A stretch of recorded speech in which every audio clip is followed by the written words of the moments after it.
সে আমাদের পতাকার উপরে গেরুয়া পতাকা উত্তোলন করে আমাদের লাল সবুজের পতাকাকে বুলন্দিত করেছে, লজ্জিত করেছে, অপমানিত করেছে, সরাসরি দেশদ্রোহ করেছে। কথা বলুন ঠিক কিনা? এই দেশদ্রোহের অপরাধে যখন এই চিন্ময়কে গ্রেফতার করা হলো, আমরা দেখলাম আদালত চত্বরে এই ইসকনের সদস্যরা সরাসরি অস্ত্র হাতে নিয়ে এরা আদালত চত্বরের মধ্যে চিন্ময়কে এরা চিনিয়ে নেবার অপচেষ্টা করেছে। এরা আমাদের মসজিদের মধ্যে আক্রমণ করেছে। আমাদের শহীদ অ্যাডভোকেট সাইফুল ইসলাম আলিফ ভাই যখন বাধা দিয়েছিলেন, তখন এই সন্ত্রাসী উগ্রবাদ হিন্দুত্ববাদী ইসকনের এই সদস্যগুলো আমাদের সাইফুল ইসলাম আলিফ ভাইকে এরা প্রকাশ্যে দিবালোকে সবার সামনে কুপিয়ে হত্যা করে জবাই করে দিয়েছে, শরীর থেকে পাকে আলাদা করে দিয়েছে। স্পষ্ট ভাষায় বলতে চাই, বাংলার জমিনে ইসকন, হিন্দুত্ববাদী ইসকন এরা হলো সবচেয়ে বড় সন্ত্রাস। কথা বলুন ঠিক কিনা?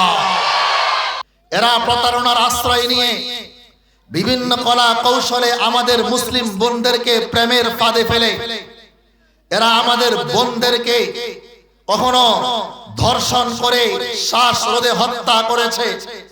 এরা প্রেমের ফাঁদে ফেলে আমাদের বোনদেরকে বিবাহের মধ্যে চাপ প্রয়োগ করে, বিবাহ করে, অন্তরঙ্গ ভিডিও করে। এই ভিডিওগুলো এরা সামাজিক মাধ্যমে প্রচার করে দেওয়ার, ফাঁস করে দেওয়ার কথা বলে আমাদের মা বোনদেরকে এরা হয়রানি করছে। প্রিয় ভাইয়েরা আমার, এই ইসকন মানব পাচার করছে, আমাদের বোনদেরকে প্রেমের ফাঁদে ফেলে ছলে বলে কৌশলে এরা আমাদের বোনদেরকে ভারতে নিয়ে গিয়ে আমাদের বোনদেরকে যৌন পল্লীতে চড়া মূল্যে এরা বিক্রি করে দেয়। বলেন নাউজুবিল্লাহ।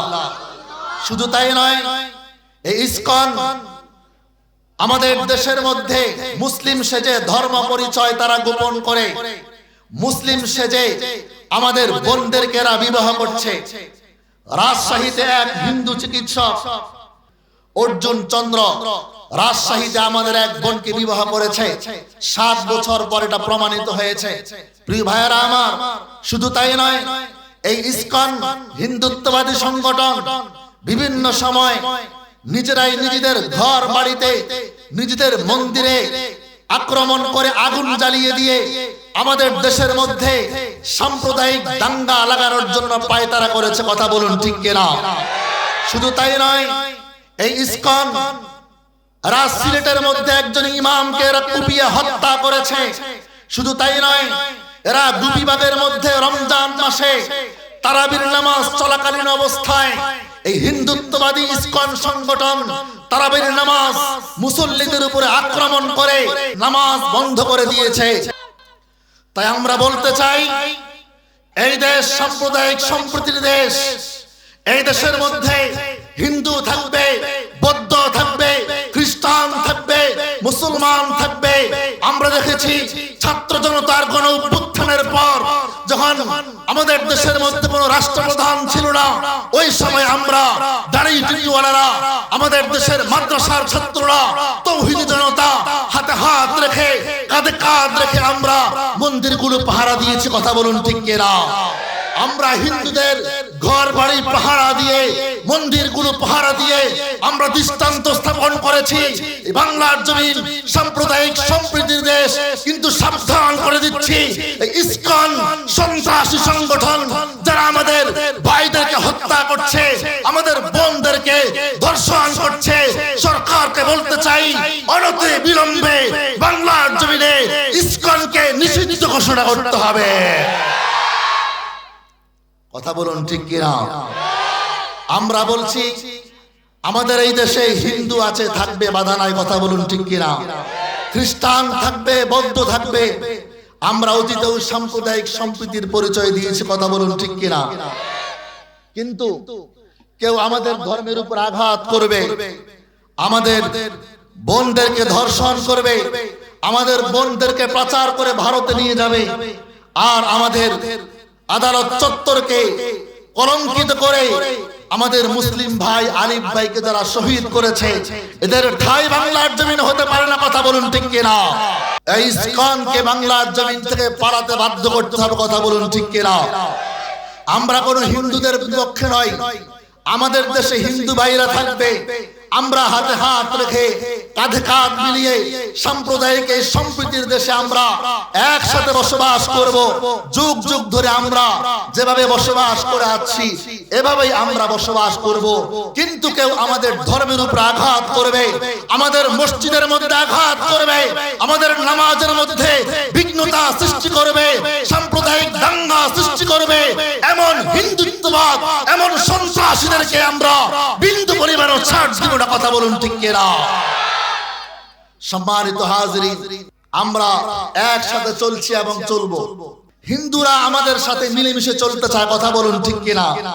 আমরাও হিন্দুদেরকে আমরা মন্দির পাহারা দিয়েছি, আমরা তাদের ঘরগুলো পাহারা দিয়েছি, কিন্তু এর বিনিময়ে সন্ত্রাসীরা আমাদের আলিফ ভাইকে হত্যা করেছে, এটা আমরা মেনে নিতে পারি না।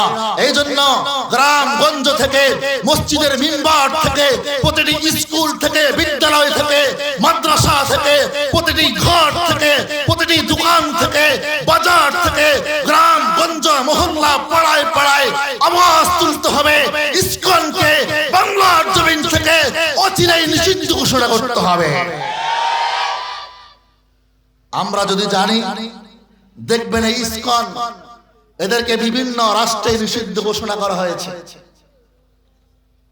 বিভিন্ন রাষ্ট্রে ইসকনকে ঘোষণা নিষিদ্ধ করা হয়েছে। সিঙ্গাপুর যখন গঠন হয়, সিঙ্গাপুর গঠন হওয়ার সময় ইসকনকে নিষিদ্ধ ঘোষণা করা হয় এবং আজ পর্যন্ত সিঙ্গাপুরে ইসকনের সমস্ত কার্যক্রম নিষিদ্ধ।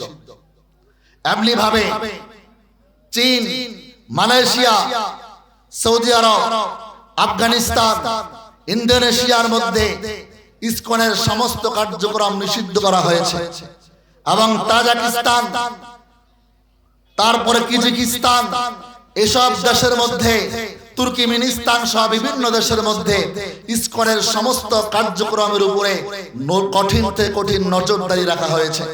এজন্য প্রিয় ভাইরা আমার, আমাদেরকে ঐক্যবদ্ধভাবে সমস্ত বাতিলের মোকাবেলা করতে হবে, কথা বলুন ঠিক কিনা? ওয়াতাসিমু বিহাবিলিল্লাহি জামিআন ওয়া লা তাফাররাকু, তোমরা আল্লাহর রশিকে মজবুতভাবে আঁকড়ে ধরো, তোমরা বিচ্ছিন্ন হয় না। শুধু তাই নয়, আমার পাক আল্লাহ পাক রব্বুল আলামিন সূরা আলে ইমরানের 105 নম্বর আয়াতে বলেছেন, ওয়ালা তাকুনু কাল্লাযীনা তাফাররাকু ওয়াখতালাফু মিন বাদি মা জাআহুমুল বায়িনাত। আল্লাহ বলেছেন, তোমরা বিচ্ছিন্ন হয় না, তোমরা বিচ্ছিন্ন হয় না, ঐক্যবদ্ধভাবে কাজ করো।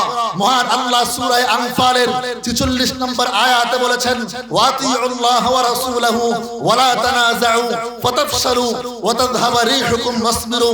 আল্লাহ বলেন, তোমরা আল্লাহ এবং তার রাসূলের আনুগত্য করো, তোমরা পরস্পরে কলহ বিবাদে তোমরা লিপ্ত হয় না, তাহলে তোমাদের পারস্পরিক যেই প্রভাব রয়েছে এই প্রভাব দূর হয়ে যাবে, কথা বলুন ঠিক কিনা?